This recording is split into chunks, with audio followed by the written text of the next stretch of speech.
when the person makes one decision, what enters in, he makes the corresponding corrections.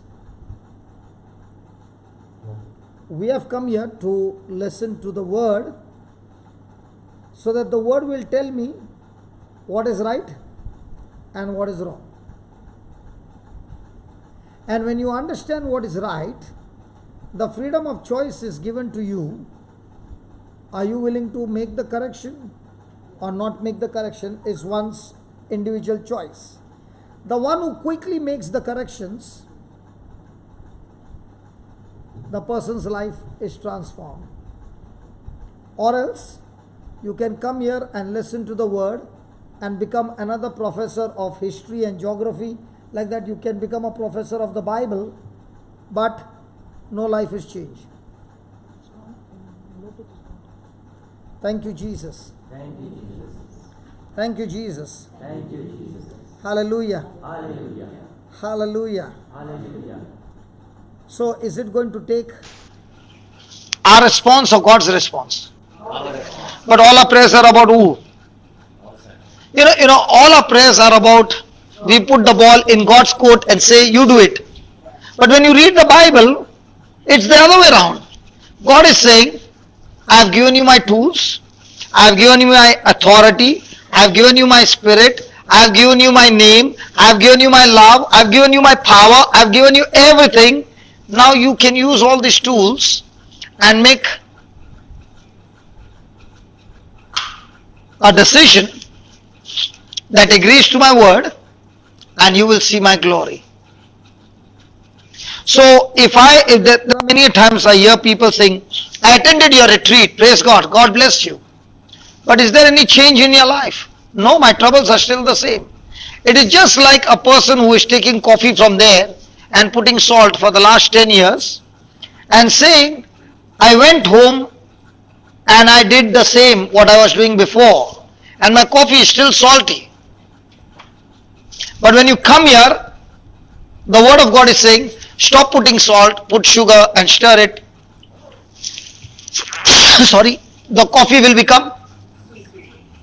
So we want our life to become sweet, but what are the things that exist out of our life and what enters in makes the biggest difference? Hello? So if you have come here for knowledge, sorry, praise God, I'm sneezing, I'm coughing. Now what is coming to your mind? No problem. That's my test. The test is, the air is going to blow on me and the air is supposed to make me a kulfi. You know what's a kulfi? Kulfi is when you put a liquid of an ice cream and put it in a freezer, it becomes hard. Praise God. So this one is going to make out of me an ice cream.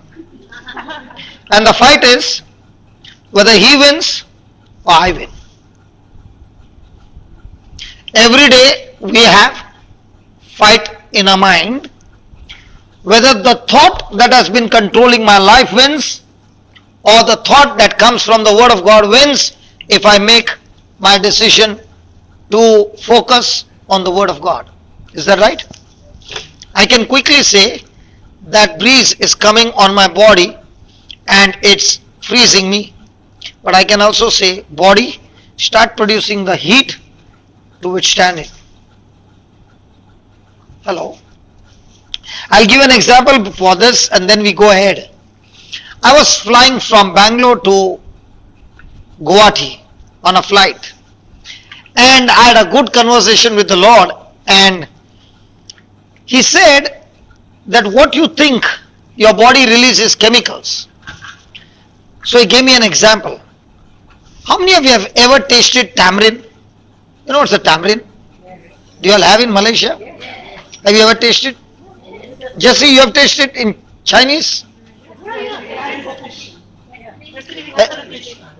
So you tasted when you were small? Did you taste? Now look at her, her mouth is already watering. Now did I show her tamarind?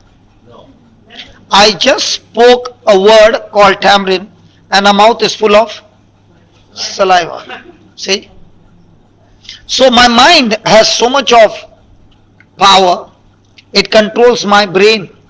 Mind is spiritual, brain is physical, and the brain is the one who does the processing and commands the body to move. Is that right, doctor? Correct. Praise God. So, the word of God has power to control my mind. So when I was on flight, he began to talk to me and he said, if your mind can get onto the word of God, you can have control over your body. So I went to a place there to preach and the temperature was only 5 degree. And it was a olden structure. So the ceiling of a bathroom was very like this high. And the shower was coming from at least 8 to 10 feet height. So to get the hot water you have to go out. And I decided, let's see how it is to have shower at 5 degree. Good thinking? Hello? So I began to make up my mind that I'm going to have this shower at 5 degree.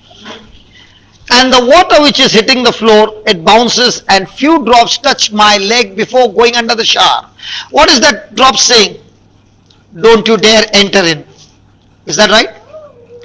And I said, nothing doing, I will go and stand. And I had the longest bath under that shower.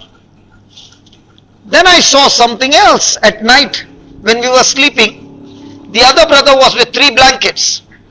And I said, Lord, if this mind can have control over my body, then I'm going to talk to my mind that the temperature here is absolutely pleasant and I can withstand it.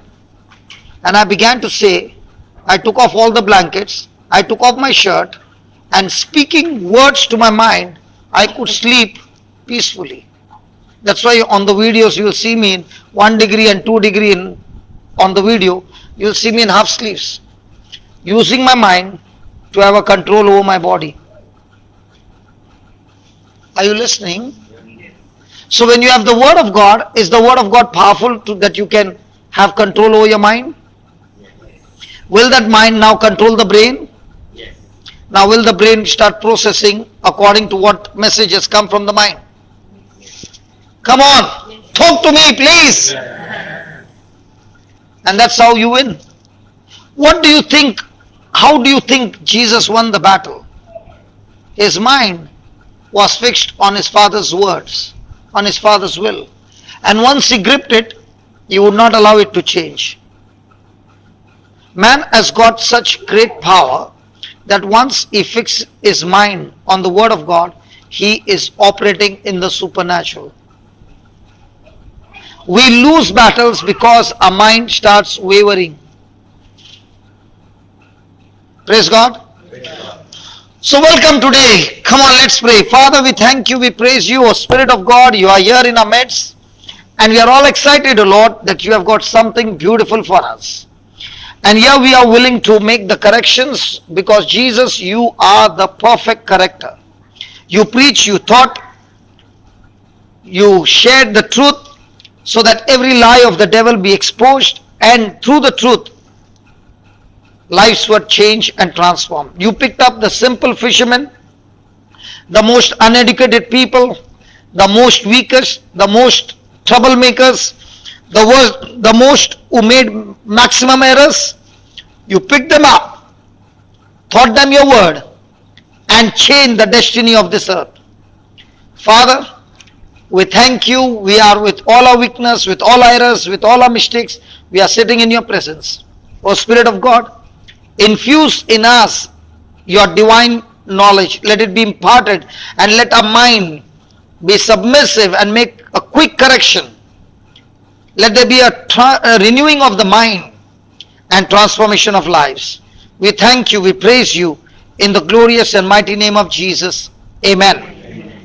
Amen. Amen. So write down first line. What enters me determines what exists me? What exists me? Now, for example, are you listening to too much of news of the virus? Hello? Now, what you are reading, what you are watching, what is going into your ears, does it have an effect on you? So, when that enters in, what goes out?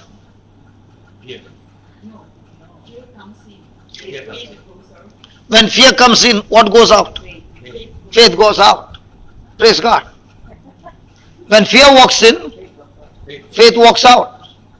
So, in our everyday life, are you a farmer who is growing faith, or are you a farmer who is growing fear?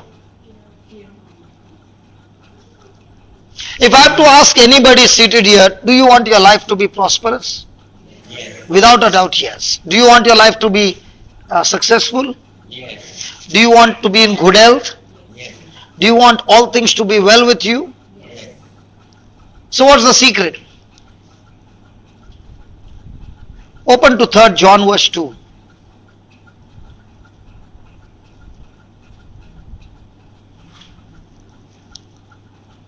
Can somebody lend a page and a paper and a pen to my sister?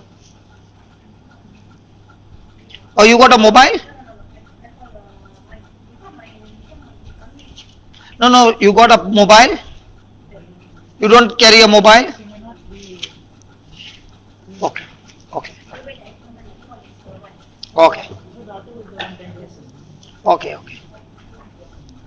Yeah, read somebody. Where's my brother who is reading loudly? Come on, brother. What is his name? What's your name, brother? Brother M. Masilamani. Money. If I call you money, brother, money. In Tamil, money means well. Brother, money. So when I say money, my mind is running somewhere else. Yeah, brother. Yeah. These men. No, 3rd John verse 2. Third letter of John. There's only one chapter. Third letter of John. Should I read? Chapter 1 verse 2. I want them to read. Okay. Because it's taking time. Okay, you read? Beloved, The good voice. Come on. Beloved. I hope you are prospering in every respect. I hope. You are prospering in every respect Okay. and are in good health, And you are in good health. just as your soul is prospering. Just as your. Soul is prospering. Praise God. So let's change that word. If my soul is not prospering, then what will happen? My health will not prosper. And what else? All things will prosper. And all things will not go well with me. So for my soul to prosper, what do I need? Feed the soul with what? Word of God. Praise God. So everybody seated here is saying, I want good health, I want success, I want good marriage, good this, good that. But is it going to depend on my way of thinking? Because my soul prospers. Now, let's say for example a person is sick. What will he go around telling everybody? I am sick. A person is weak. What will he go around saying? I am weak. Now when a person is saying I am weak, I am sick, is the soul prospering? No. So when you are sick, you are not supposed to tell your doctor, husband, I am sick. I better say I'm well. No business for you, doctor. Faith. No. Let's study this. When a person is weak, what is he saying? I am weak. Why is he saying I am weak? Because his mind is saying he is weak. But what is the Bible saying when a person is sick? What is he supposed to say? I am strong. Now is a person aligning his words, his thoughts, his action with the word of God? And if he is going around telling I am sick, My business is not prospering. Nothing good is happening. The economy is bad. This is bad. That is bad. Now, is his soul prospering or is his soul very sick? Sick. Sick or very sick? Very sick. So, what will be his life? Very sick. Now, in the Bible, there is a man named Isaac. When did he plant seeds? He planted seeds when the economy was totally bad, where there was famine. Right? But did he believe in God who would prosper him? Now, did God prosper him when he planted those seeds? Now, did he get a normal harvest or he got a 100-fold harvest? So, when my soul is prospering means I am not living my life on my physical evidence, I am living my life on spiritual evidence. And when the person is living on spiritual evidence, the Bible says everything in his life will go well with him. I met somebody this morning, and this morning somebody said, something happened in the family and everything turned out to be chaos. The person did mistakes after mistakes. So I had a choice to retaliate, I had a choice to forgive. So I told one of the family member very close that if we forgive and align our mind to what God says, everything that is coming against will die by itself. So they decided to forgive. And the person said, within a month or so, without we doing anything, God saw to it that everything died out and everything was changed. So, every moment, through my five senses, something is entering in. I use the Bible to read with my eyes. That is also entering in. I use my eyes to see the news channel. That is also entering in. So what I choose to enter in will decide what was inside will go out. So if a person is feeding on the word of God day and night and the word goes in, what entered in? Faith. So what went out? Fear. Yeah. So every day, have I got a freedom to check what enters in? Come on. Yes. Okay, let me give you another example. Go to Psalms 1, verse 1, 2 and 3. Psalms 1, verse 1, 2 and 3.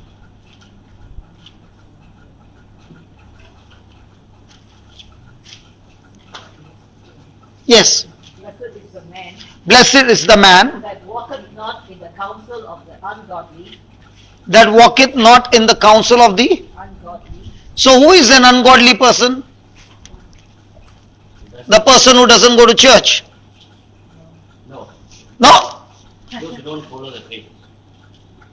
So what about the person who goes to church? He's a godly man. Not necessarily. Not necessary. Yeah. Correct? Blessed is the man that No, walketh. no. First let's decide who is a godly man, ungodly man. Godly man is the man who follows God's principles, follows his laws, keeps his laws, And what about the person going to church every day? he may go to church, but he need not be a godly. Like What about the preacher? Also need not be also godly. need not be. My God, you're looking at me and accusing me. Because they might not, their mind is not. What about the volunteers? Also, Ushers? same. So you mean to say my title doesn't make me... Doesn't qualify me at all. Yes. That's only, yeah. Correct. Really? Title does not qualify. So what qualifies me a godly or a ungodly? A person who is a doer of the word is a godly person. Yes. A person who is not a doer of the word is a... Ungodly. So what is he saying? Blessed is the man who, what? Who walketh not in the counsel of, blessed is the man that walketh not in the counsel of the ungodly. So do you have counseling sessions? Yeah. Hello? Yes. Most of the time we have counseling by appointment, or when friends meet, we counsel each other. Hey, come on. Hey, come on. There are free counseling many. When three ladies come and meet in a particular spot, is the counseling begun? Yes. Exchanging of views. Yes. Counseling. Gossiping also. I did not say that. Hallelujah. Now let's take for example, this is a real story, okay? The boy is in the ministry, the girl also is in ministry. The boy is preaching, the girl is singing. So little kuchu kuchu can happen? Hello? But they both come from two different culture. But as you know, love is blind. Praise God. So they decide to get married. Because the girl is saying, the boy is a preacher. The boy is saying, the girl is a worship singer. My life is going to be wonderful. So after marriage, they come from a two different culture. She goes to the boy's house and they are very, there are traditionals and all this. The girl comes from a family where there is everything is free. Okay. Now when she goes there, every move that she does, the mother-in-law is watching. Possible? When she's wearing a shoes, it's about 5 inches in height, the mother-in-law is watching. Everything is watching. Correct? So, can there be a silent frictions? Now, is the mother-in-law happy with this marriage? No. Praise God. Now, the boy makes some mistakes. Okay? So, the girl goes and tells the mother-in-law, see, your son is doing this, can you just correct him? Now, the mother will take whose side? How, you know the story? Hello, you met that boy? The mother? Mother takes the son's side. Mother will take son's side. Always mother takes son's side. Because he already got friction with the daughter-in-law. See, all the men are silent. So, when the mother takes the son's side, is the son encouraged to do the same? Yes. Okay. So now when the daughter-in-law is seeing that the son is not changing, will there be a friction between the son and the daughter-in-law and the wife? Now the son is saying, listen, you should take always advice of the elders. Why? Because the mama is in whose side? Honor your parents, right? Now is the mama giving the son the right counseling? So was that counseling godly or ungodly? So if the mama is planting the wrong seeds in that relationship, will that wrong seeds affect the marriage? Yes. So the wife says, see, listen, I can't handle it anymore, I'm going to my mama's house. What is the mother saying? Let her go. She'll come to her senses and come back. Yes. Now, are the advices right? So at the end what happens? How do you know them? It was not even 1 year. Not even 1 year. They separated. So very important is not the person giving you counseling, but the person who gave you counseling, is that counseling according to the word of God. Every great person is capable of making errors. For example, Jesus said, who do you say I am? And Peter said, you are the Christ, the Messiah.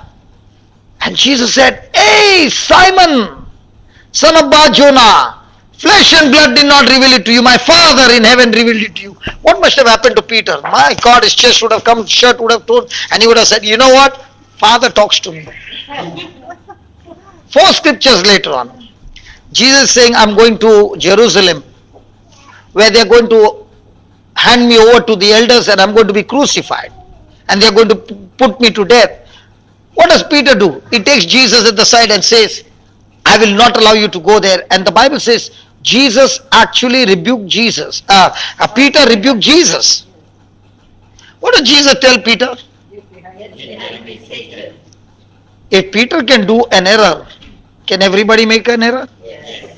So when anybody is giving you some godly advice, are you supposed to check the written word of God? Yes. Just because he gave me an advice which is a lie, will it become a truth? No. It is still a lie. And if I have taken that seed which is a lie, what will be the harvest? Deception or good harvest? Deception. So whenever we have anybody counseling us, officially, unofficially, in friendship, what is very important is what this person spoke. Was it a godly or an ungodly? And if it is ungodly, you got to reject it. For that, what enters in is surely going to bring in the harvest. You know what I love about the Bible, about the kingdom of God? It is not a luck game. It is how good, skilled driver you are that you can take the car without any scratch, without any jerks, without any accident to your destination. Is the Bible giving you practical responses to be applied in different situations. And when a person goes through this system and applies them in his life, he might be in the worst of the worst situation. That same person can go to such a height beyond his capacity. So it's not how much you pray, it is how much you practice. So read it. Blessed is the man that walketh not in the counsel of the ungodly, Okay. nor standeth in the way of sinners, Nor is in the fellowship of the sinners. Okay. nor sitteth in the seat of the scornful. Okay, then But his delight is in the law of the Lord. his delight is in his spouse and in his children. Hey mama, when the children's mood go off, what happens to your mood?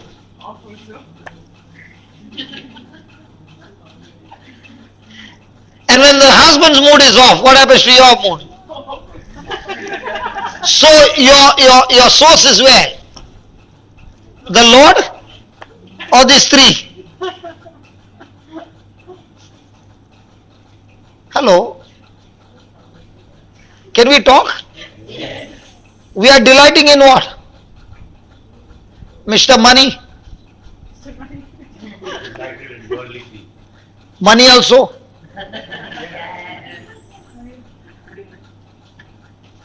It's beyond our day-to-day requirement. Money is good for you. Money is not evil. If money is evil, you transfer all the money to me. Money is not evil. Greed for money is evil. God gives money and He sees how are you using this money. And when He sees that this person is a good distributor for His kingdom, He multiplies the money. That's why He said when a steward is faithful in small matters, God will give big matters. But in small matters, his focus is worldly things. He will be in scarcity all his life. And that money will not give him peace. But the money that he gets, he uses that money in the kingdom of God to get more and more productive in the kingdom of God. In no time money comes chasing him. Because God never created man to chase blessing. He created man to chase God and blessing to chase man. But man has forgotten, is changed the system. He is chasing blessing and blessing is dodging him. The blessing is not supposed to be chased. Blessing is supposed to chase man. So when will blessing chase man? When the person is delighting in the word of God. Now is word of God God? So if a person is saying, I love Jesus but I don't love the word, something is wrong. So he delights in the word, in the law of the Lord, day and night. And in his law doth he meditate day and night. So Helen, if he meditates day and night on the word of God, who will go to work? Day and night meditating means doesn't mean taking a book and sitting there and not doing anything else. It's only in the mind. Okay, let me ask some woman, my dear sisters, have you ever cooked food with worry in your mind? Yeah. Never, praise God. Have you ever got worried and at the same time cooked food? So when you get worried, you switch off the gas, sit down there, finish your worry, then once again start cooking. Or you worry and you cook. And still the food gets cleared. So if you can worry, which is evil, which is demonic, and still cook, how much more a person can work and meditate on the word of God? And that's what he says. A person who delights in his word day and night, meditates on his word day and night, that even when he's driving, he is still talking to God through his word. When he's sleeping, even in his sleep, he's still, before he goes to sleep, he is talking to God some scripture and going to sleep. So the whole night what is happening? The scripture is working. So when a person is delighting in the word of God day and night, what happens? Yeah, Ellen? And he shall be like a tree planted by the rivers of water, He shall be like a tree planted by the rivers of water. that bringeth forth his fruit in his season. So the tree will bring what? What fruit? Apples. Fruits of the Love, joy, peace. So when a person is planted close in the living waters, running water, and somebody comes to irritate you, will you allow that to enter in, or what is inside you to go out? You came and irritated me, and I have been delighting in the word of God day and night. So you spoke some words, I already got some words. Which one am I going to exchange with you, or am I going to give you my words? But most of the time, whose words we take? Carry it to the irritation. Irritation words goes in.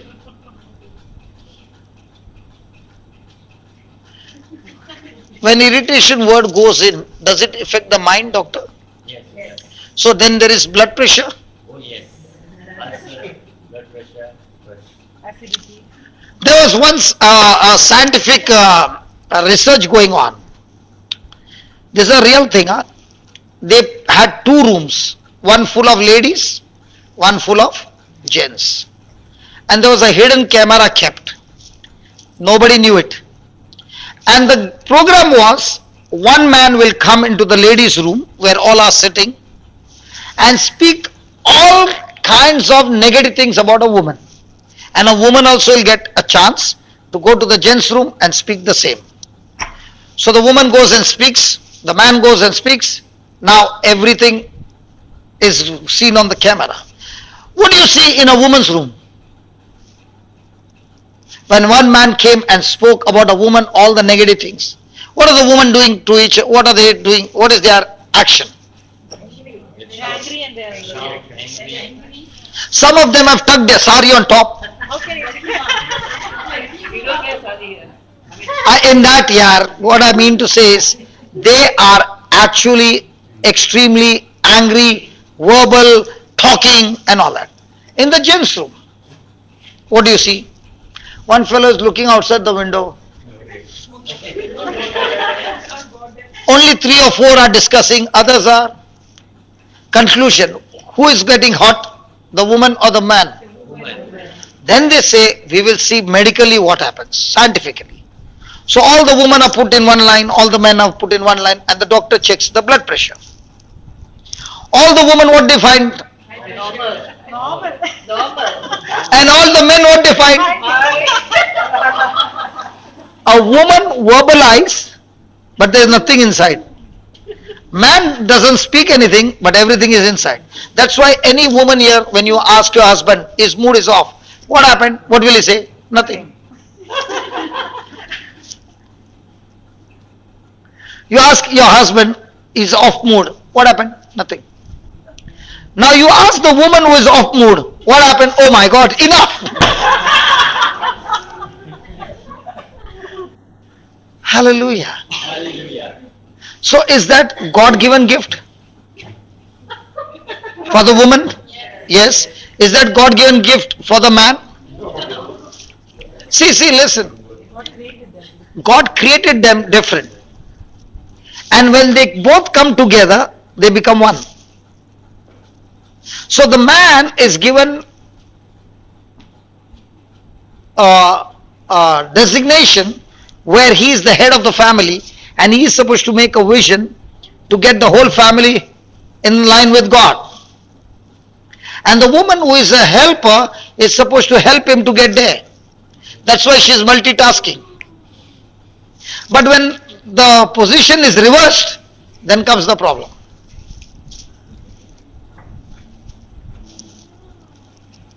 Hallelujah. That's why they say, no, behind every man there is a woman.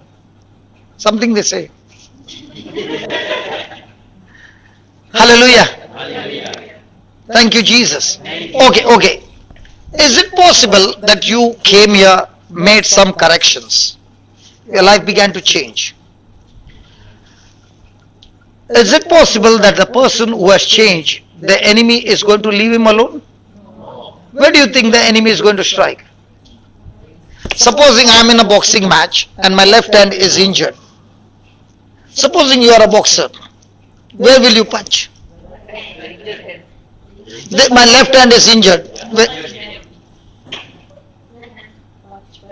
Not my right hand? The weak place? That's why the devil all the time punches us in an area where we are weak. Why does he punch there? Because he knows if I can make that person play the same game of his past, that past will stop his present and future. Again. In the past, were we caught up with something or the other? Has God brought us out? So the devil knows, if I don't stop this person is going to be a big threat for my kingdom. So I have to do something to stop him. So where will he put the pressure? The past. Because he wants that past to come back alive again. And when a person replays his past, can that past which he replays get him back into a disaster? Let's take for example the prodigal son. Was his past bad? He left his father's house. He messed up everything. He was in that other country. No money to eat food. He came to his senses. Came back to his father's house. Everything got restored. What if he takes that trip again? Hello? Will it end up again with a disaster? So also the devil is going to put us pressure to get back into the past, because he knows that past is a poison to my present and to my future. Is the Lord talking to us? So do we all know the past where we made mistakes? Is the devil trying his best to get us over there? So the next question would be, how would I make that weak? There's a wall, a boundary, but one portion is very weak. One kick, it opens. How do I make it strong? Go to Psalms 119.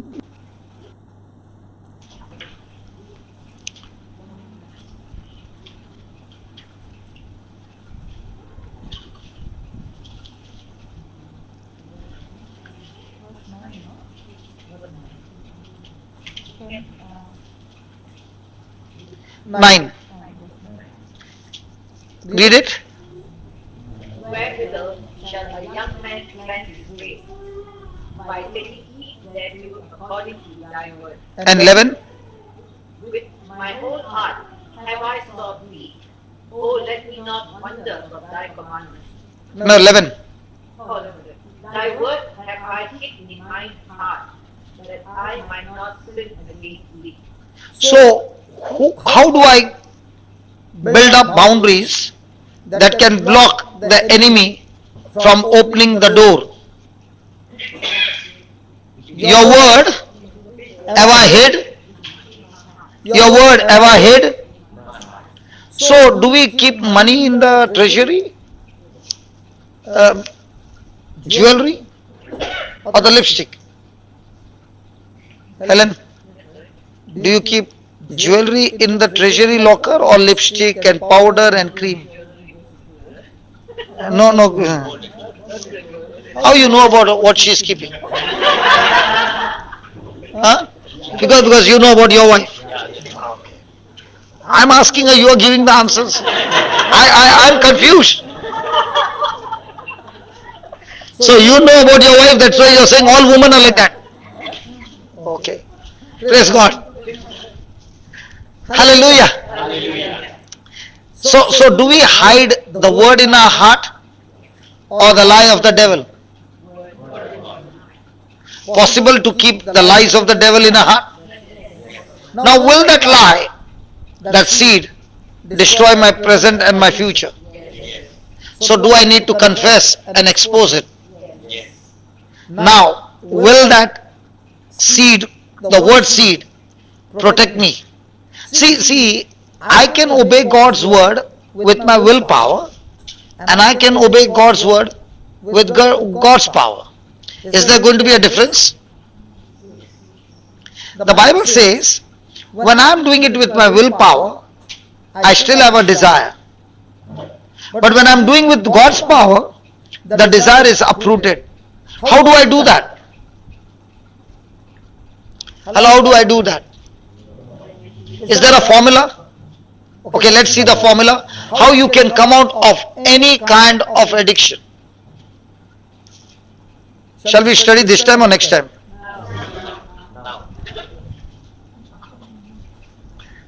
Okay, go to Romans chapter 10, verse 8.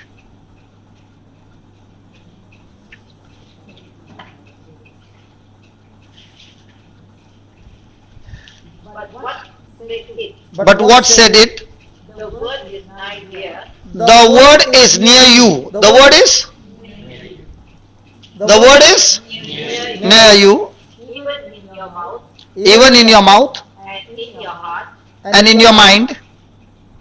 In your heart. Mind, Heart. mind, Heart. mind. Heart. What's the difference between word in your mind and word in your heart?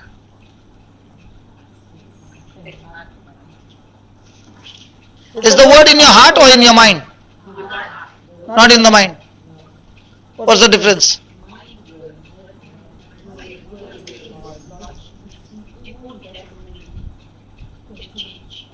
Okay, let's put it this way. Is there a difference between believing in the mind and believing in the heart? What's the difference? And mind, you're not convicted. Can I ask your wife some questions? He's saying, please go ahead. Or should I ask your babies? Better still, okay, they are smart. Okay, both the babies. You had 10 ringgits. Okay, and you saw a poor man. Like always, you are full of compassion. Mom gives you pocket money. You always spend the money on the poor, right? So you spend 7 ringgits on a poor man. Will that man give you 7 bucks? No. So it's gone. How many ringgits will you have?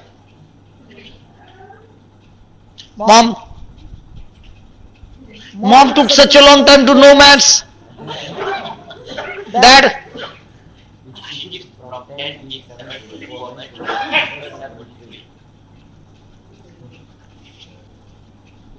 they also said 3, but you explained how it comes to. Okay. I thought he's giving some other answer. I'm looking at him. Now, how many of you agree with the answer?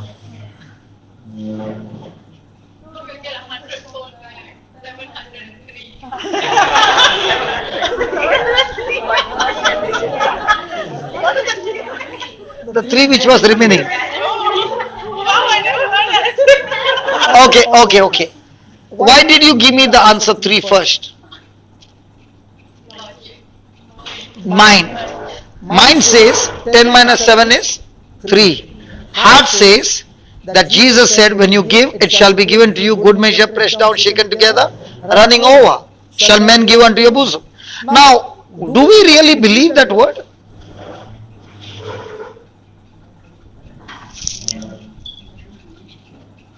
Because we don't believe, we don't act.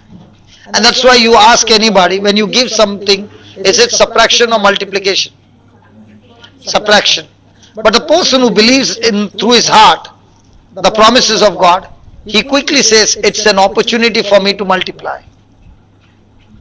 So a person who has the word in his heart, can that person ever be a poor man?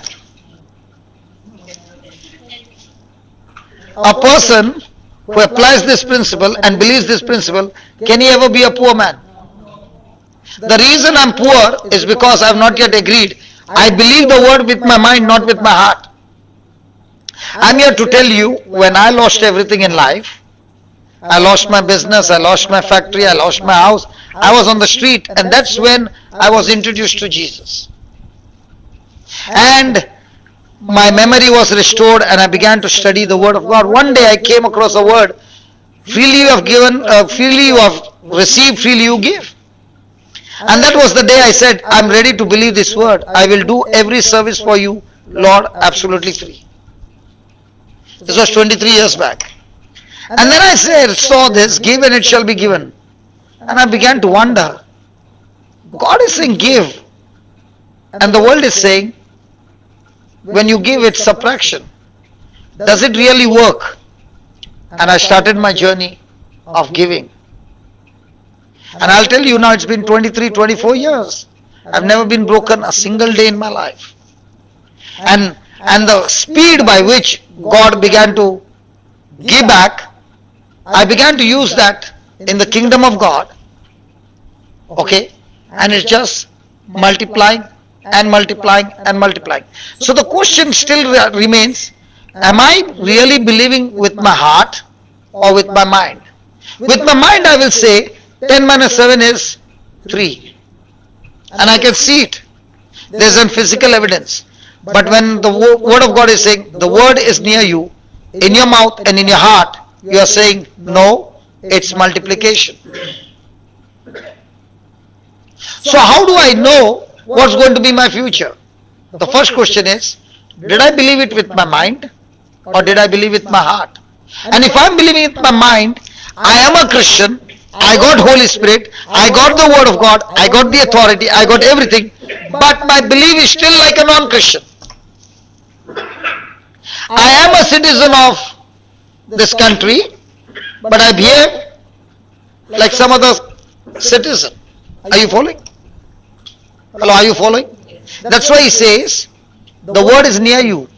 It is in your mouth and in your heart. Now, I also know 10 minus 7 is 3. I also know 10 minus 7 is 700. Now, which one is strong in me? Hello? Because whichever is strong in me will begin to manifest. I cannot fake my belief. I can fake my belief with everybody, but I cannot fake in the spiritual realm. In the spiritual realm, it is always based on what you believe. That's why Jesus always said, your faith has healed you. He never said, I have healed you. So he's saying, whatever you choose to believe, it will begin to manifest according to your belief. So the question is, do I believe from my heart or do I believe from my mind? My oral exams answers are all right, but in my practical life, I'm still not seeing the manifestation. Where is the problem? Hello, where is the problem? I think we exercise to keep within the heart, we will not know. Say keep in the heart. Let the heart believe. But what's the exercise that you do to keep it in the heart? Okay.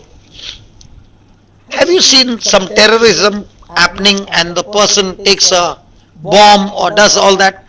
Okay. Do you know how they are trained?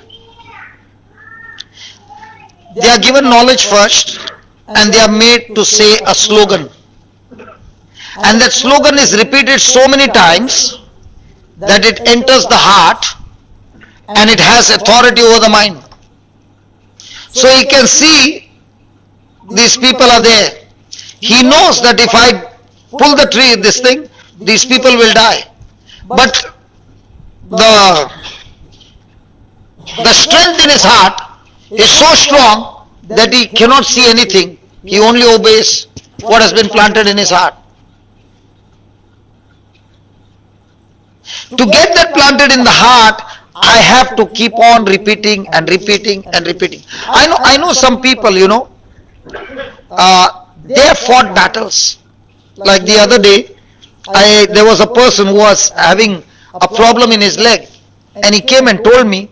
I was watching the video, and in that video I saw the lady say a prayer, and she said, I did not stop till it was gone. And he thought to himself and he said, I will also do the same. He sat down at 2 o'clock and he started, and he said, I will not go to sleep till I finish with this sickness today itself. And he went on saying it and saying it and saying it and saying it for 6 hours. By the time 6 hours were over, the sickness was completely destroyed. There's another person by the name Stephen. He's in the hospital taking his chemo. Okay? And somebody has sent him a link. He has never seen me before. He is watching it live, and there I'm teaching on let the weak say I'm strong. And when he listens to the topic, he says, I will not stop till I keep on saying. So on one side the chemo is going on for 4 hours, and he is on the last stage, blood cancer. And the doctor said this is the last chemo we can give, after that we can't give because all your internal organs are damaged. You will vomit blood, you will not be able to eat, your stools will be having blood, all that. So he starts saying that for 4 hours. I am strong, I am healthy, I am powerful, I am anointed, I am blessed. 4 hours. And by the time he goes 4 hours, he goes to pass urine, the urine is clear. That, what he saw, he calls up his home and says, bring food for me. So they are saying, you've gone crazy, you can't eat food. And he says, no, I will eat food. Bring food. And he eats his food. And when the doctor comes in the evening, he's the most active patient there. And the doctor says, there are 18 others who have taken chemo, and you are the most active. He said, doctor, I'm not only active, I'm completely healed. And the doctor thinks for a moment, and then he says, to prove to you, I ate my food. I ate my food. He said, no, it's impossible. He said, I ate it about 1 hour back, and nothing has happened. Now, was he fighting against natural forces? What was the physical evidence? He cannot eat. Now, we were there when you said, I can't take coffee because it's an allergy. What did I say? The moment you said, what did I say? God created and said it is good. If God said it is good, every sip you take, you say it is good. You drank. Did anything happen? Either you fight or you accept it and suffer all your life. Hello? Faith is where you fight against the enemy. Hello? So this man, after 2 days, drew from down south to Goa 1600 kilometers. How can he drive? Because he renewed his mind, I am healthy. Was his body agreeing? No. But was his heart strong? You read it in the Bible, read it, Proverbs 18:14, see what it says. Proverbs 18:14. That I'll say. The spirit of a man will sustain his infirmity, but a wounded spirit who can bear? The Amplified will say, the strong spirit of a man can sustain him in any sickness, any trouble. But a wounded or weak spirit, who can raise him up or bear? Now when you was listening to the teaching, was his heart being fed with the word? Now my question to all of us, why do you eat food? Because in the world there is a lot of food left, so let me help the world. Hey, why do you eat food? Huh? How? But how? By eating the food your body gets nourished? Or your stomach converts it into calories? Good. Do you know that? Okay. Can you tell me how it works?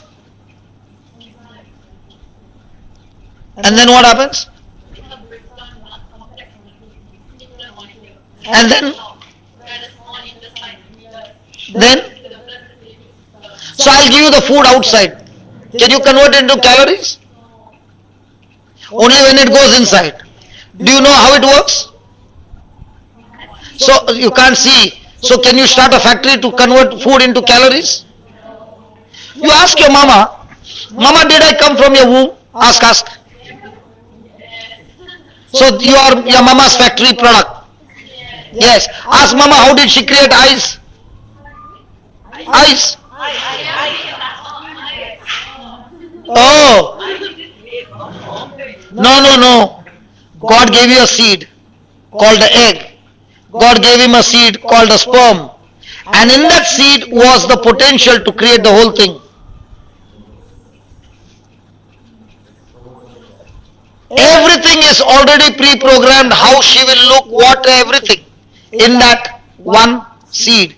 In the same way, he is saying his word is a seed with the potential of everything that you need is in that seed, but that seed has to get fertilized.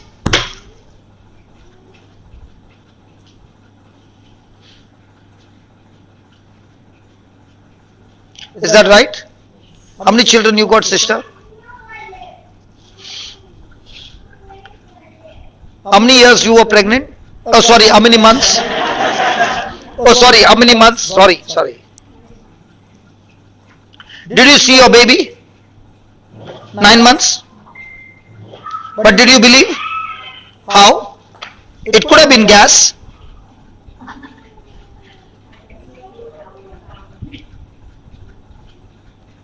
But every day, was it growing? Could you stop the process? Yes, by going to the doctor and saying, I want to abort the baby. Is that right? In the same way, when a person has got a word in his mouth and in his heart, the pregnancy has begun. And in that seed is the potential to produce everything that you need. But I can abort that process by reasoning with my mind. My mind will always say what my senses say. My heart will say what the word says. So where's the battle, outside or inside? So which one is stronger? Your heart is strong or your mind is strong? You cannot decide. When your heart has been fed with lot of spiritual food, your heart becomes so strong that it has a power over the mind and says, shut up. But when your spirit is not fed with the word of God, now your mind is so strong, it says to the heart, shut up. So can our strength of a heart be frozen? No. It needs food every day, just like my body needs food every day. So do I feed my heart every day with calories called faith? What about when you went on a vacation for 5 days? Were you feeding yourself with the word? What about the food for your stomach? In vacation plenty. Brother, be careful what you're talking.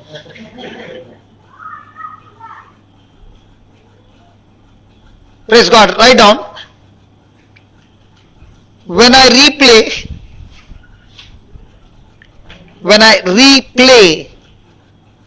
the past, when I replay the past, I poison the present.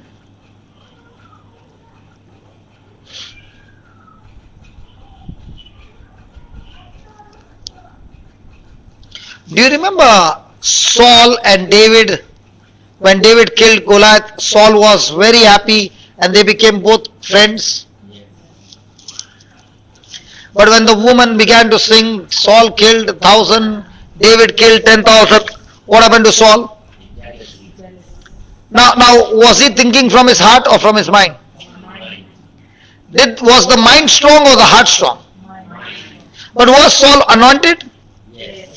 But at that time did he rely on the Holy Ghost or on his emotions? Did he get angry? Did he try to kill him? Did he chase him? Did David go hiding? Was Saul searching for one man David with an army? So one day Saul went with his army and he went to a cave because he got a nature's call. Was David hiding in the same cave? Did his friends quote scripture to David? God has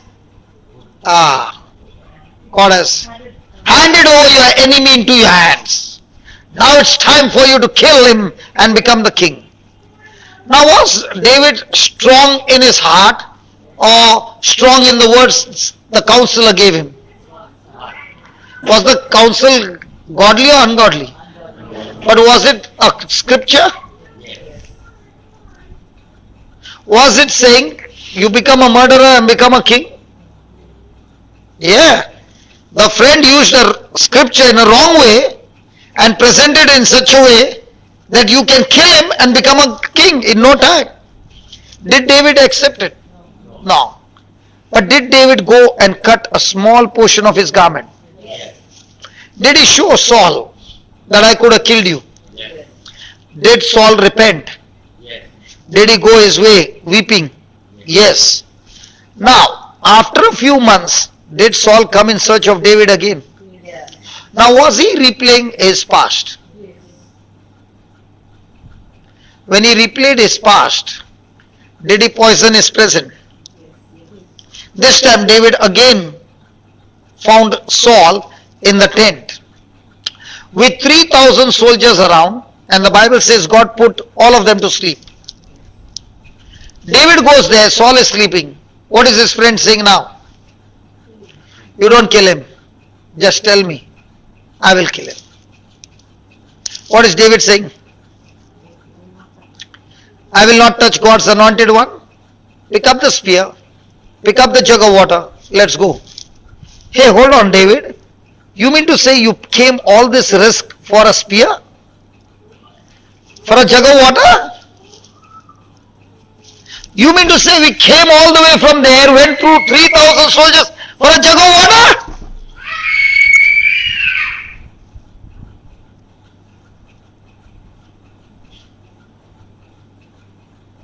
What happened when David picked up that spear and jug of water? Three things happened.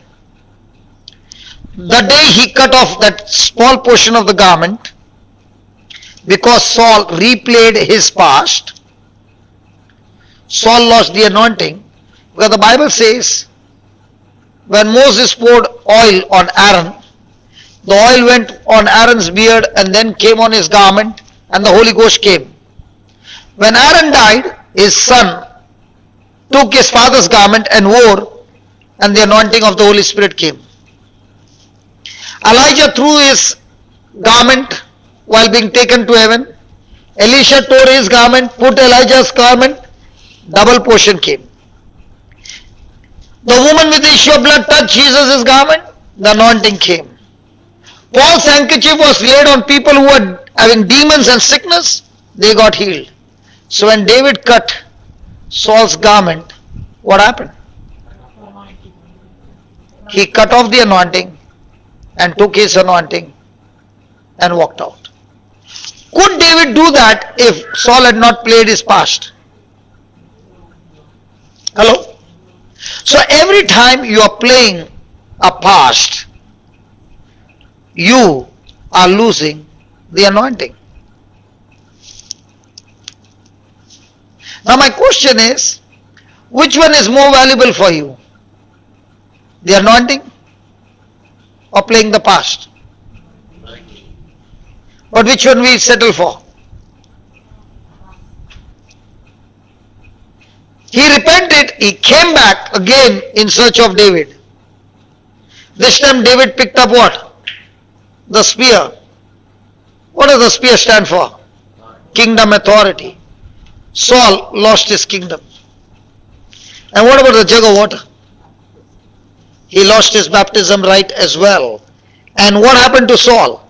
He went and committed suicide. Now my question to you is, had God planned for Saul to go through this? Had God planned that Saul's family would be wiped out in one day? Had he planted David to take care of Saul? But did Saul get jealous of David? Yes. How many times do we destroy the very person whom God has planted in our life to take us to the next destination because of jealousy? Can you write in bold capital letters?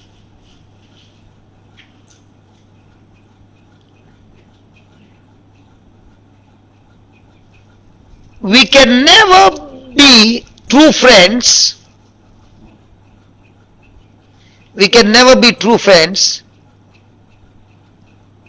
unless our enemies are common.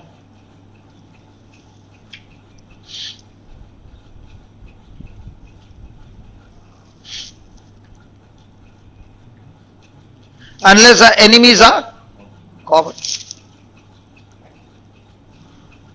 Now was Goliath an enemy for Saul? Was Goliath an enemy for David? Yes. So the enemy was common? Yes. Now was Saul and David friends? Yes. Okay. The moment the jealousy came, was David's enemy and Saul's enemy was common?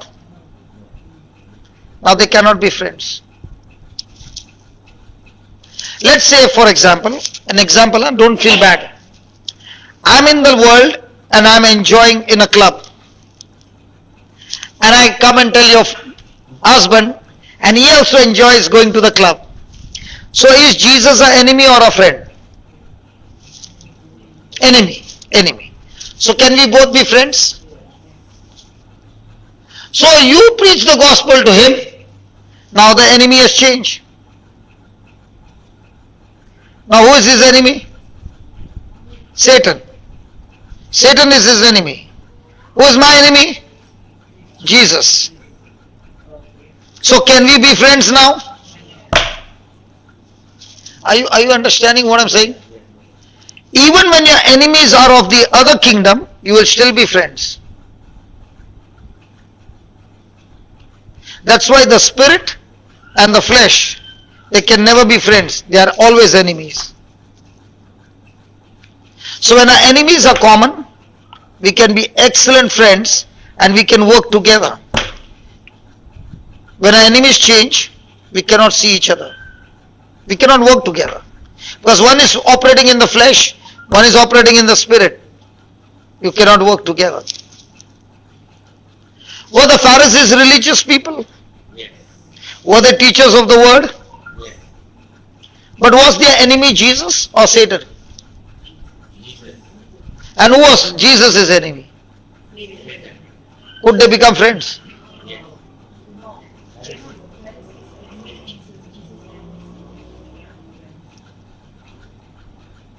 Are you understanding? So whenever you choose friends, children, what are you first supposed to search for? Did you ever think that? Because if you are a friend of Jesus and you choose a friend whose enemy is Jesus but friendly to Satan, what is that friend going to take you? Where is he going to take you? To the kingdom of God or kingdom of darkness? So he is going to try to change your friendship. Is it possible for a person to change Jesus' friendship and take the pleasure of this world? Yes. So can that person now work with the anointing? You know.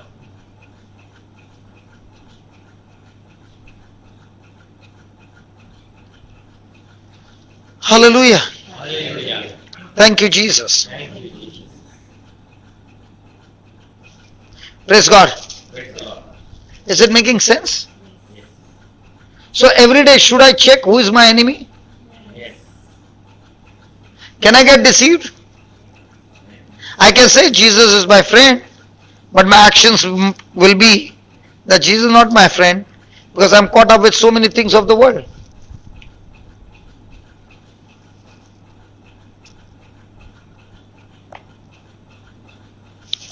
Praise God. Praise the Lord. Okay, write down. Interesting? Write down. What I do first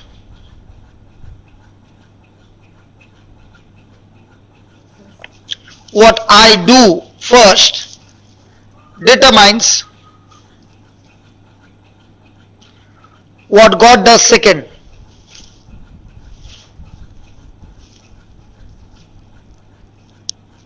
What I do first determines, What I do. What God does second. what God does second.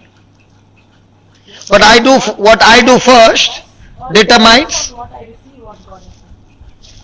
what God does second.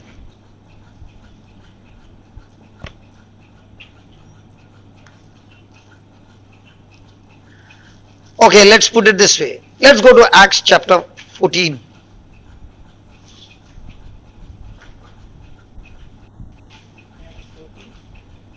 What you are saying also is right, but this will make them understand better. Because always it is like God is supposed to do. Oh, sorry, we did not finish that. Romans, how to activate. Oh, sorry. We were only on difference between heart and mind.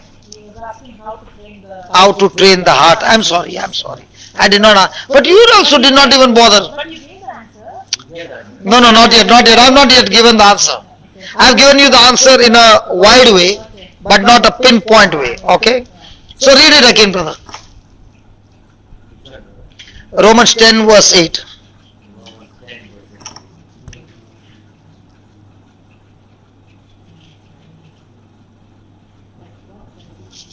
What does it say? But what does it say?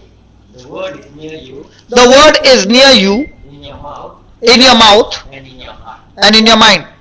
In your heart. Mind. Heart. Mind. Heart. Why not in the mind? The mind is worldly. Mind is where my five senses are. For example, her sense is saying what? I'm tired. How do I know? Because the action. So how do I know what's running in your mind? Our plan worked. I told you to do that. Now I can teach them better. Did it work? Yeah. But they did not know that it was already planned. Mama also did not know. Praise God. And I told you, there's still time. Okay, don't move quickly. Praise God. We had already planned how I can teach. Okay, praise God. Hallelujah. So in the heart is the word, because in your heart your five senses are not operating. In your heart is the fullness of God. Now that's why Jesus said, you remember he said to Nicodemus, unless you are born again, you cannot enter the kingdom of God. Means what? A carnal mind can never understand the scriptures. It is only when you come to Jesus, accept him as your Lord God and Savior, that he gives you the power by which you become a new creation. Praise God. Now you will begin to understand spiritual things, because now your spirit has been made new. Doctor, you got any question? No, you're looking at me. Come on, speak, brother. You had some question. No, okay. Okay, read it again. But what does it say? But what does it say? The word is near you, The word is near you, in your mouth, in your mouth, and in your heart. and in your heart. Then, That is the word of faith that we preach. so is the word of faith. The word of God. Where? The Bible. In my Mouth. mouth and in my heart. In my mouth and in my mouth and in my. So now where is the enmity? My mind. My mind is not ready to agree with my heart. Because go to Hebrews 11:3. We'll come to know. Go to Hebrews 11:3.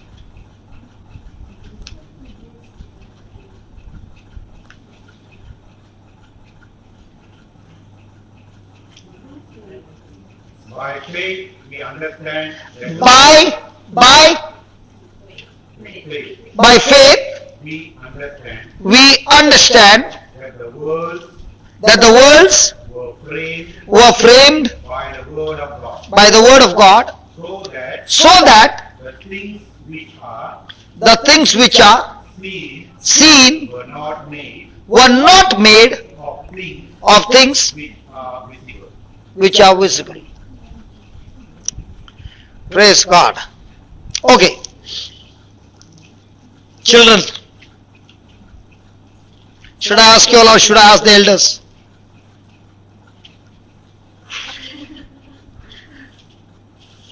You are the elders. Say quickly. Elders, okay. You know, when you move the battle from you to others, you are saying, I don't want any more rewards. Without a battle, there are no rewards. Hello? A person who is not ready to be in a battle, can he ever get a reward? And what is the mind all the time saying? Don't go to battle. And those who delay in their battle, they delay also in their reward. For example, exams are there. And she says, Mom, I don't want to appear in this time, I'll appear next time. Has she delayed the battle? So, has she delayed 1 year of her reward? Next year she does the same. So, has she delayed more of that reward? Okay. Among the elders, how many of you have seen the real mountain? I'm not talking about some movie or some picture. A real mountain. Nathan, you are not supposed to do that. He's saying, can you see outside? There is a mountain. Nathan! Okay. Mani, you are seeing mountain this side? On this side? A picture or a mountain? Nathan, is it right?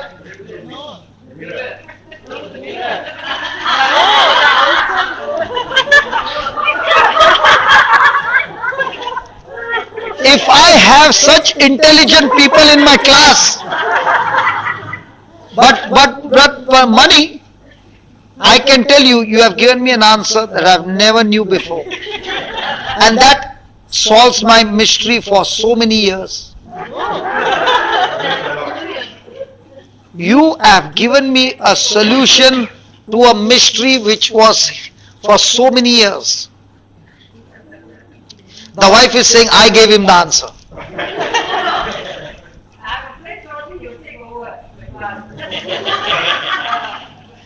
Okay. Now, all of you can look outside and see the mountain. Yes, can you see? Okay, now tell me, what is the mountain made of? Quickly. Rock. Trees. Soil. Trees. How come the first benchers are talking? What happened to the back benchers? Huh? Oh, whatever is missing we will tell. Yeah, what is the mountain made of? She has heard it before. You have heard it before, don't give the answer. Let them learn. You see, when they give a wrong answer, they learn better. Okay? Now,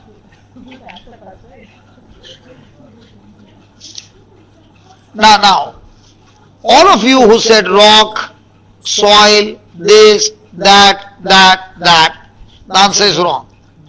Mr. Money, now please read it again.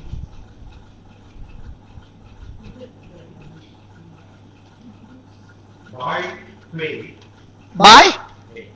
faith, Did he say by senses or by faith? So senses have got nothing to do. Okay, by faith. we understand So are you understanding by your senses?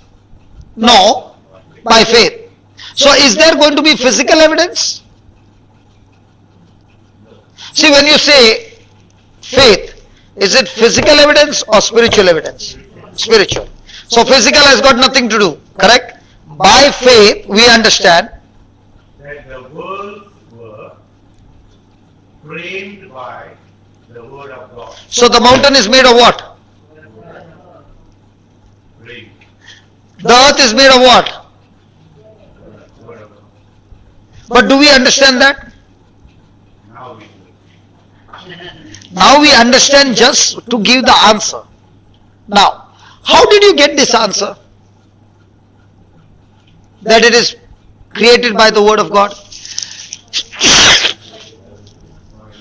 From the Bible. From the Bible. So, did you see that mountain with your eyes? No. You saw the mirror. And the mirror said there is a mountain there.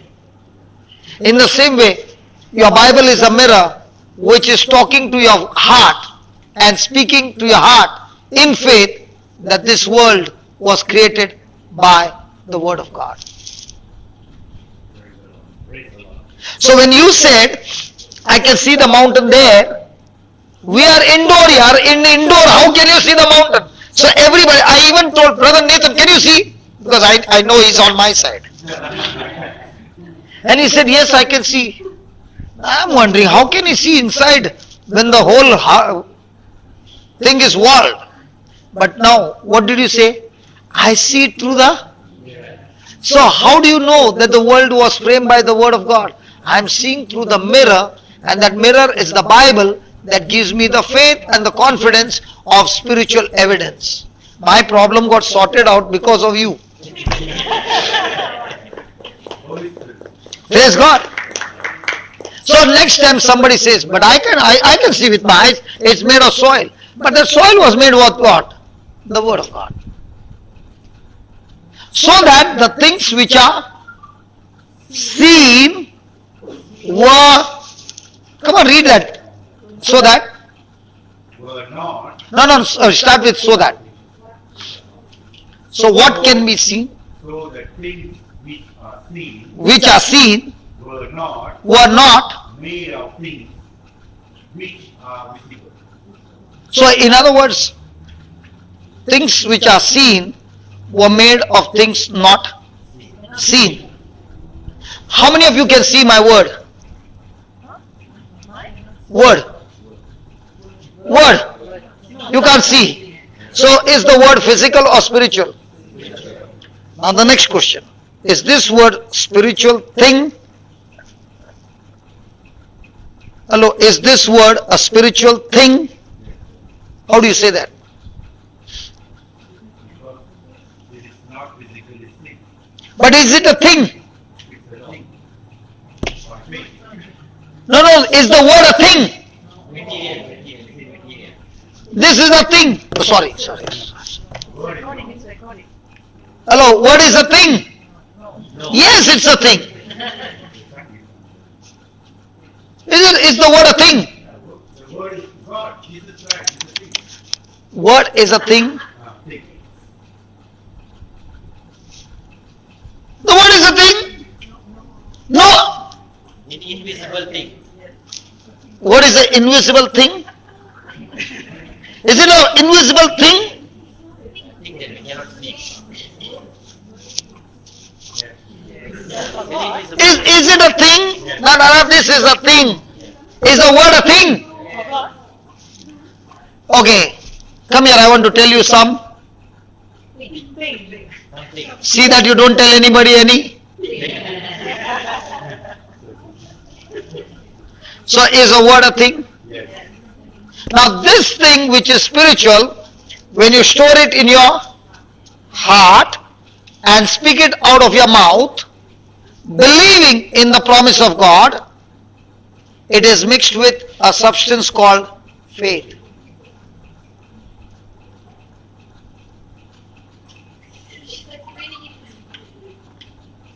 Again. When I am studying the word, see again, look at the verse 8. The word is near you, even in your mouth and even in your heart. So in your mouth and in your heart is a physical thing or a spiritual thing? Spiritual thing. Now how does it enter my heart? I speak it over and over again. It gets into my ears. So from my ears it enters my heart. From my eyes it enters my. Are you following? That is the word of faith which we preach. So this faith is stored where? In my heart and in my mouth. Fear is stored where? Well, that's where my five senses are. Now when I am speaking the word, from where am I taking the substance? I can say by the wounds of Jesus I am healed, but I am full of fear. The word came, correct, by the wounds of Jesus I am healed. But was it mixed from the heart or from the mind? See, I can speak the same line using my mind. I can speak the same word using my heart. Are you with me? So when I mix the substance called faith, it is divine. When I mix the substance called fear, but the word is the same. By the wounds of Jesus I am healed. But it is not mixed by faith. Will it work? Okay, let's put it a real to understand better. Can faith be seen?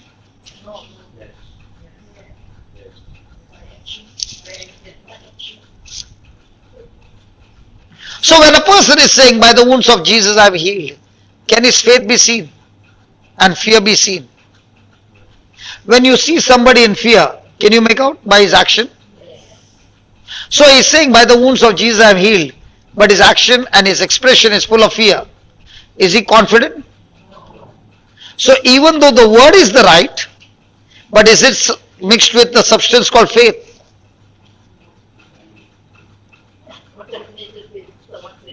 Contaminated faith. Right, absolutely right.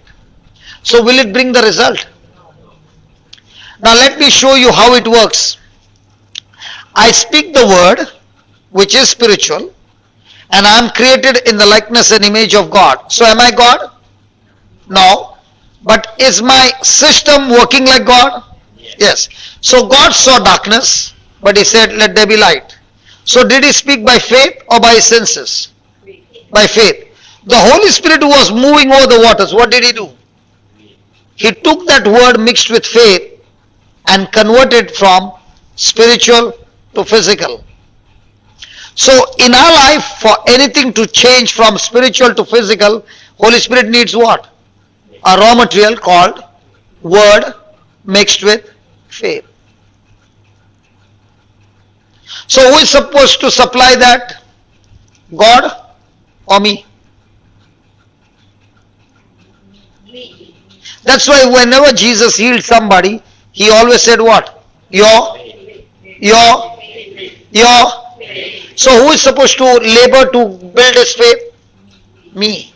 Just as I eat food, my stomach converts it into calories. When I hear the preaching, when I hear the teaching, when I hear the word over and over again, my spirit uses that word and that knowledge to convert into faith. So when a person is hearing it over and over again and his faith is getting stronger and stronger, now when he speaks just one line, the word is mixed with tremendous substance called faith. He is confident.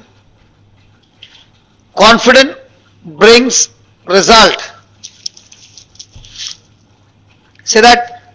Confidence brings result. Again. Confidence brings result. Did your children go by school bus to school? But are the children going to school by school bus? You know, but they go. So let's say your two children are going to school by school bus. One is born, one is not yet born. Only one. So you brought your baby there and the bus came and stopped. The door opened. Will you put the baby inside? Yes. Did you see the driver? No. Did you smell whether he's drunk? Did you see what is his mood? Did you even go close to him to see, might be he fought with his wife and just driving with temper? Did you see any of those things? You just put the baby there. The door closed and the bus went. Now are you kneeling down and praying, God, let the bus go to school? No. Now when the bus stops, are you worried that the baby will go to class, go somewhere else? No. Now when the baby is coming back, are you worried the baby cuts into this bus or some other bus? No. Are you worried that the baby has come in the bus or not come? So when you see the bus coming, you are kneeling down, Jesus, Jesus, Jesus, Jesus, Jesus. Ayo, Jesus! And the door opens and you see your baby.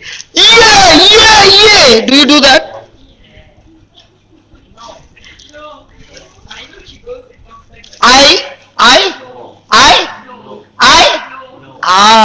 I know is your confidence. So because of confidence you sent your baby, you could not see the baby. When the time came, you were also confident that the baby will be in the bus. Now in the same way, when a person is speaking the word of faith, has he put his baby by the word? Has he spoken the word of faith?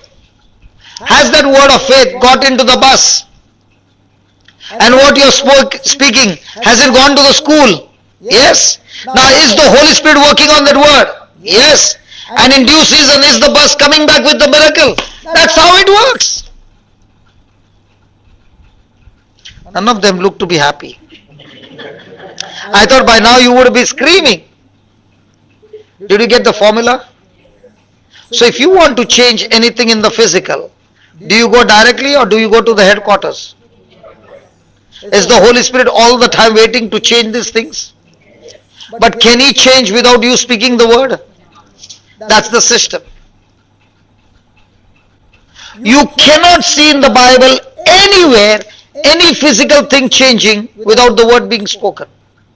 Whether it's God, whether it's Jesus, or whether it's the prophet, whether it's the apostle, whoever it is, has to speak the word, and then the Holy Spirit gets into action. Now most of the time when we are going through some pressure, do we speak from our mind or from the heart? So have you spoken word of faith or fear? Now is the Holy Spirit in action or the evil spirit is in action? So the evil spirit will use that word and bring manifestation. Yes, the system works the same.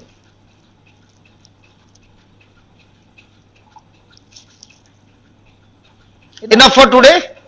Or we continue? I know that. Because it's getting better and better. So where's the word?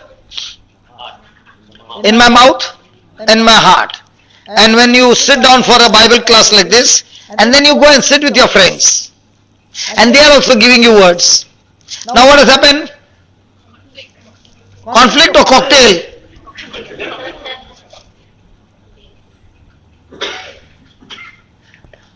So is the Bible saying you better be careful, because with whom you sit with and exchanging views or whatever, you are being planted with seeds. And if you're not careful and you're sitting with people who are using their mind, saying I'm a Christian but using your mind, they will become the biggest problem in your life to reach your destination. Which one is better, to have one person who is in the spirit or have 100 in the flesh? It is always good to have a person in the spirit as your co-partner than having 10 who are working in the flesh and operating in the world system. They will short circuit the whole plan and mission of God.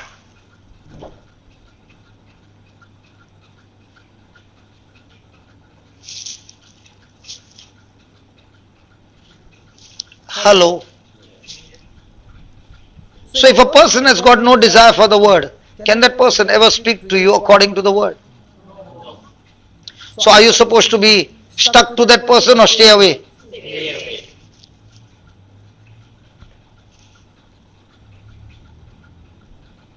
That's why with whom you fellowship will show you where you are going to head on.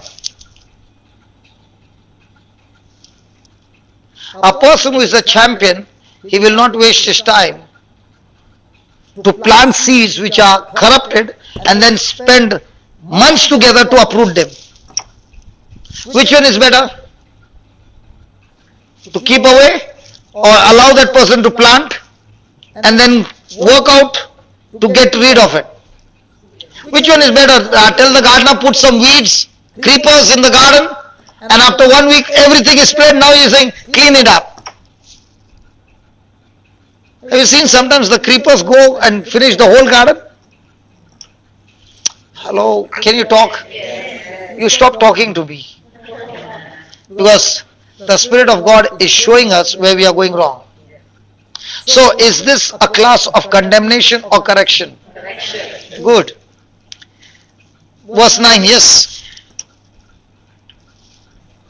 How do you plant it in your heart? Verse number 9. By faith in the church. No. Verse 9. Romans 10:9.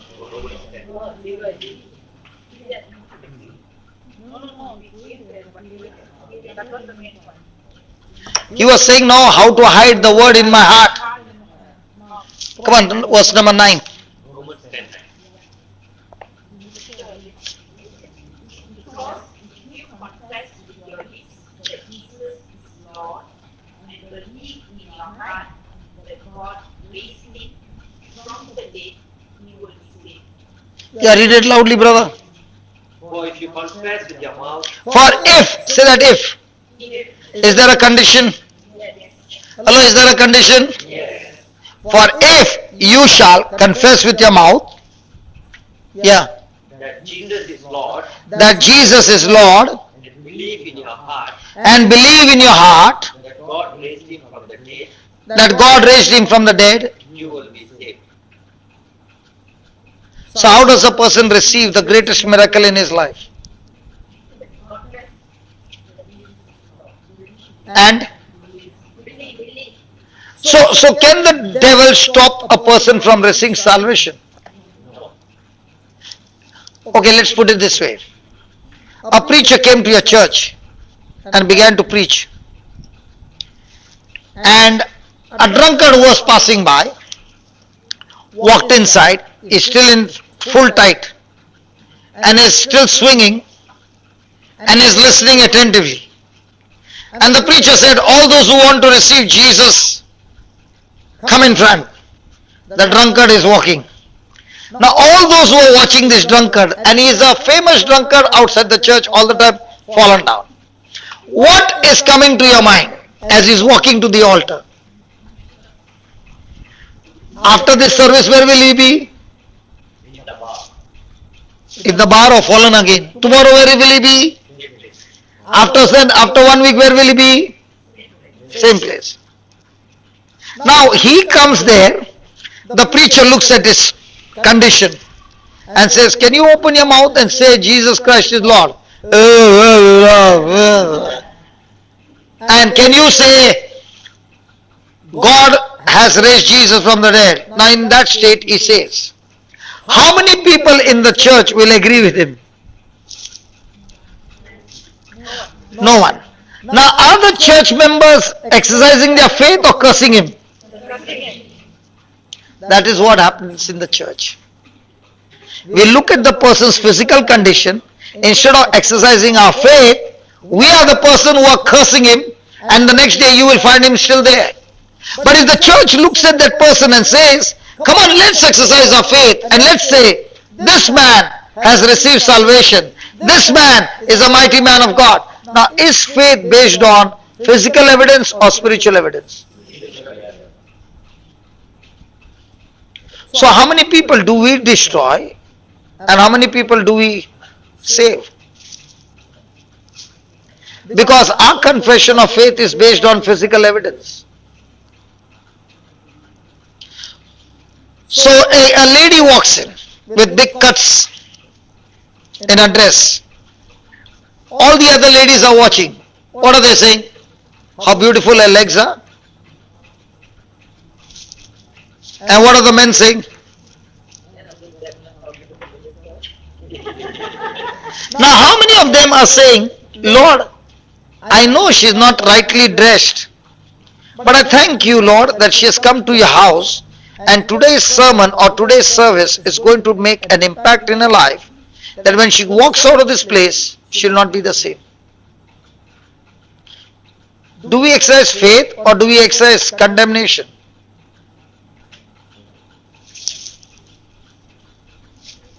The words coming out of your mouth are words of faith or condemnation? Because I was in one place, okay, early morning mass, and a lady has come with transparent dress that her undergarments can be seen to church, and she's standing in front, and I was saying, Lord, why did she come here?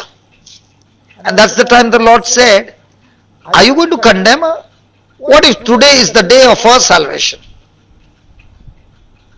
She has come in that state because she doesn't know me. But aren't you happy that she has come home? And if you exercise your faith, today is the last day that she will ever walk in this way. Her life will be changed. Does it take God big time? But is He looking for somebody who can speak faith? Hello? This happened to me. And that's the time I realized, Lord, all this time I've been cursing people, judging people, condemning people. Instead of exercising my faith, here the Lord says, if you speak with your mouth and believe in your heart, if the greatest miracle happens by speaking with my mouth and believing in my heart, how do I get my healing? Speaking with my mouth, believing in my heart. How do I get deliverance? Speaking with my mouth, believing in my heart. How do I get financial breakthrough? Speaking with my mouth, believing in my heart. How do I get everything of heavenly kingdom? Speaking with my mouth, believing in my heart. How do you drive your car? Putting a gear or telling everybody push my car?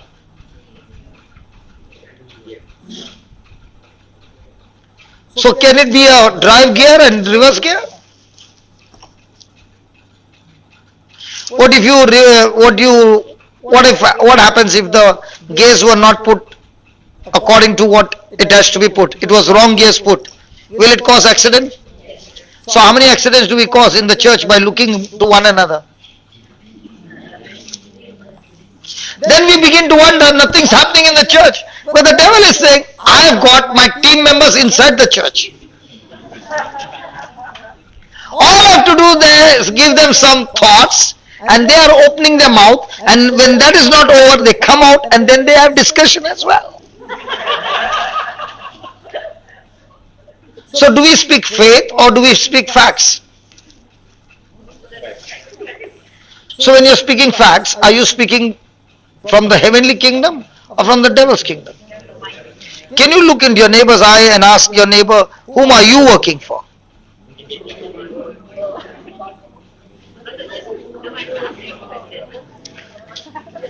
Yes. Let her ask. I like when she's asking questions. Yeah, go ahead, ask. Practical part, okay.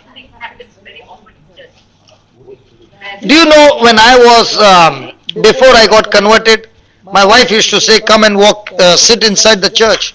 And I would say, I'm young, let somebody take the seat, let me stand. And I used to go and stand outside. And I would enjoy outside. You know why? Because when a lady wears a dress at home, she does not realize.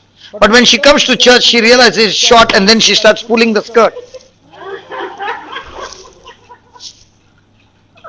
Because where I used to stand, there used to be a graveyard and there's a wall there with a black stone, and all these with shortcut and latest fashions are all sitting there.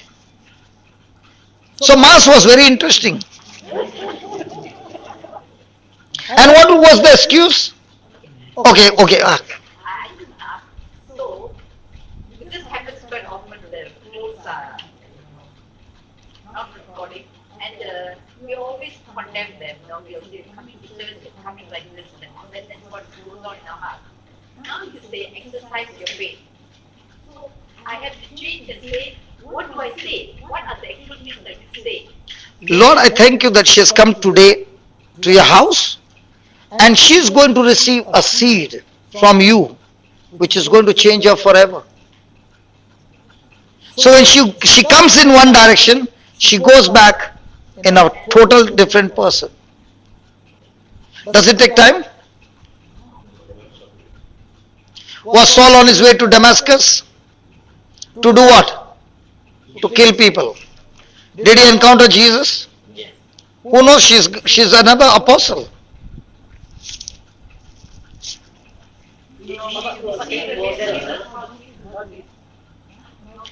The main thing is my eyes when I see a person with compassion. Why am I seeing with compassion? Because previously I was one like her.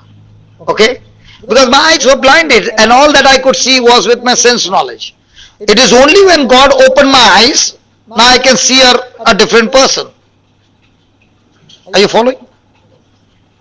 So, can anybody boast that you are in the right path? No. It is only because God has opened our eyes we can see. The God of this world has blinded our mind. Praise God. So here is the formula. Anything from the kingdom of God can be activated by two things. One, by speaking with my mouth, believing in my heart. Now in the same way, everything from the kingdom of darkness can also be activated with the same way. Speaking with my mouth, believing in my heart. So most of the time, am I speaking faith or facts? So am I building, am I a creator? Yes, I'm a co-creator because God has given me the same power to create my world. That's why He has given us the freedom to choose. And He is giving us an assurance that when you open your mouth and you speak that Jesus Christ is Lord, the greatest miracle takes place. Hell gets cancelled. Heaven becomes your eternal home. You get born again. Now begins your journey with Jesus where you feed the word on a daily basis. Praise God. Hallelujah. Thank you, Jesus. So who has to do first? And all this time what are you saying? Let's take another example. Go to Acts chapter 14 verse 8. Is that clear? So will you use your mouth to speak the word, to speak your faith and believe in your heart? Just now it said that when he was suffering cancer firstly, he also exercised his faith. So he just take one phrase from the Bible and he did it. It's not about repeating a phrase. He changed his thinking that cancer was supposed to kill him. Now he found that this word can kill cancer. So he's become extremely attacking, aggressive, using God's word and declaring a war against that sickness. He began to realize the system, how it works.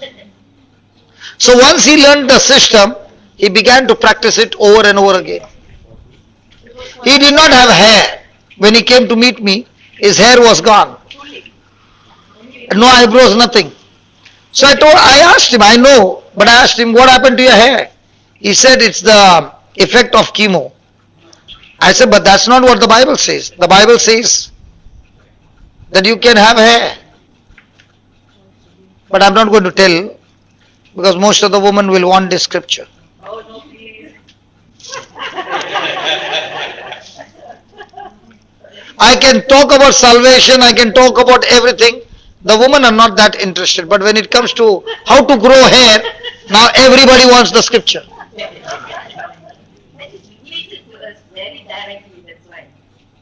All those other things also, but then the hair is very important. The hair is the crown of glory for them. We call it champion for the woman. Next time. Now, So I told him in Mark 16, the word of God says, even if you drink any deadly thing, it shall not hurt you.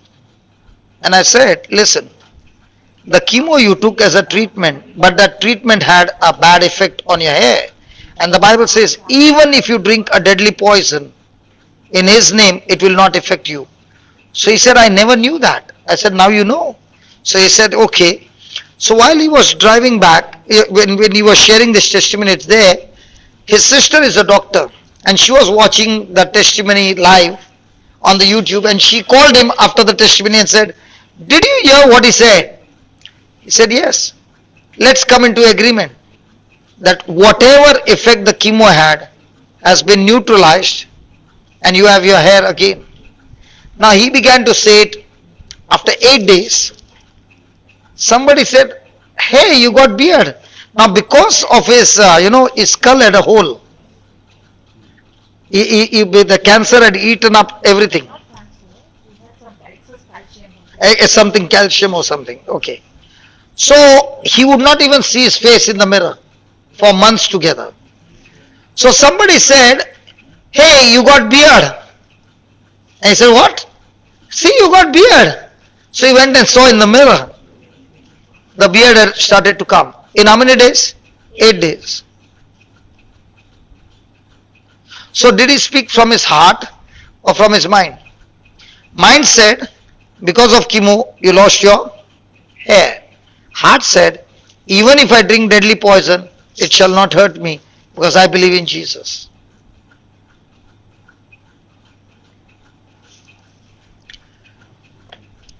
Praise God.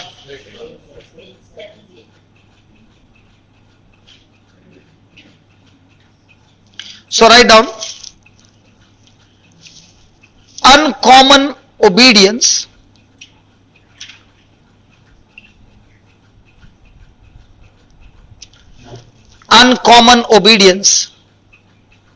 releases uncommon favor.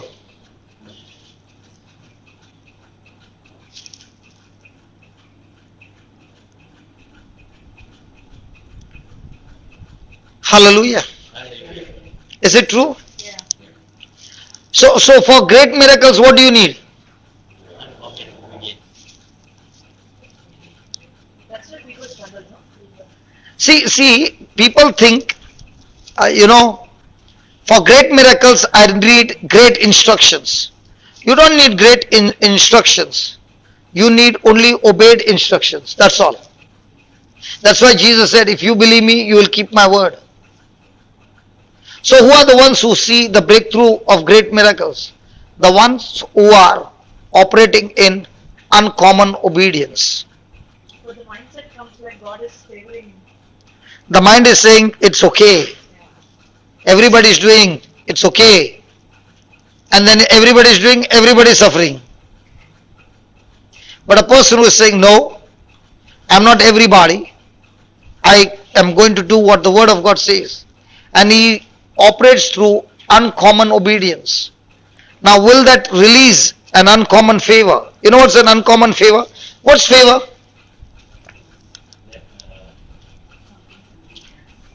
A gift given to you. What is favor? Do something for you.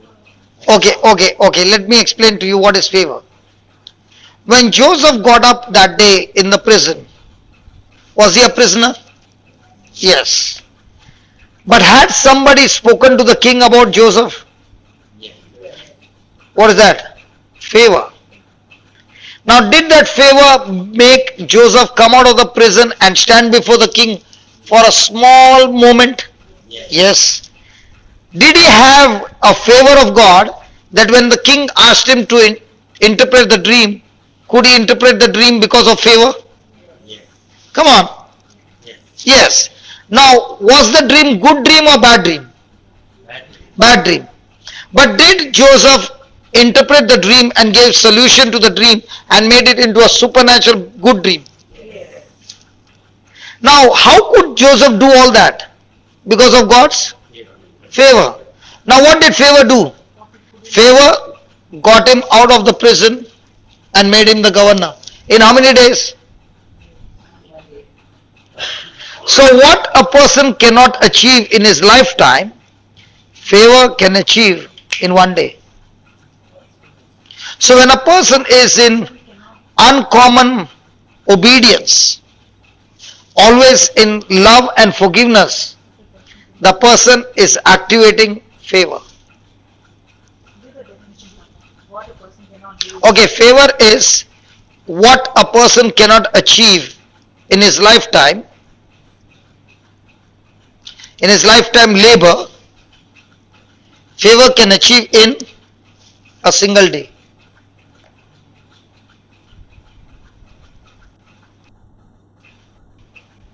But that comes only for the person who has uncommon obedience.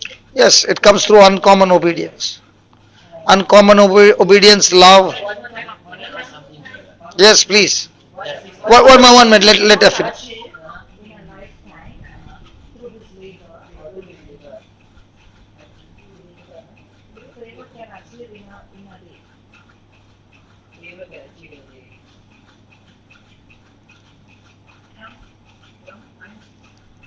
Yeah.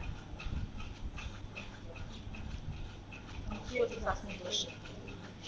Yeah, let him start first. All this explanation is as a believer we are doing.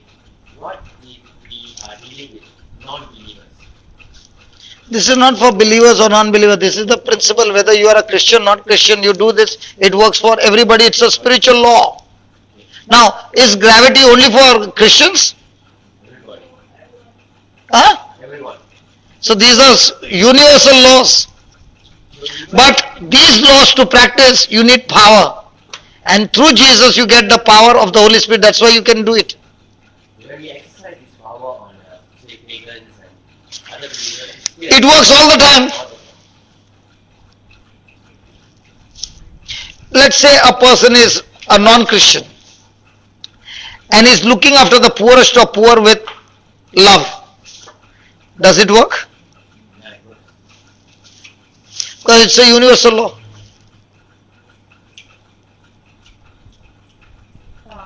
Bible says no, Cornelius was doing, and God saw it. But then salvation, the gospel actually, He can do all that and he can achieve everything on earth. But he cannot get salvation which comes through Jesus only. So he can be successful on earth because of the principles. But it is Jesus who takes him from earth to heaven by believing in him. Praise God. So we take a small break for some time. Look at the smile that came now. Look at the smile. Only the children did not have smile. Children, should I continue? the no came very fast. That okay came very fast.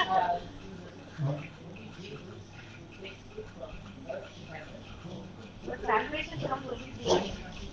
So let's make a closing prayer. Loving Father, we thank you for teaching us these beautiful truths. And as we understand now that these truths are spiritual laws, the result is always guaranteed because it always operates the same way. And Jesus, all your teachings are spiritual laws. They cannot be changed. They work always in the same way. But for operating these spiritual laws, there are conditions. And thank you for unfolding this condition, this secret, these mysteries, and making it easy for us to understand so that we can study them, meditate on them, and have a hold on our mind to practice them. And the more and more we practice them, it becomes a lifestyle, and a lifestyle of the gospel brings light to the kingdom of darkness. Those who are in darkness receive this light and lives are transformed. Thank you, Father, for taking us through this journey and teaching us these truths. And as we come back, O Lord, we are so excited that you are going to teach us even more than all that we have heard. And in all this, O Lord, we give you a commitment that we shall surely make the corrections in those areas where we need to make, so that we too are able to find our destination, our purpose, our assignment for our life. We thank you, we praise you, Father, for this. In the glorious and mighty name of Jesus. Amen. So we take a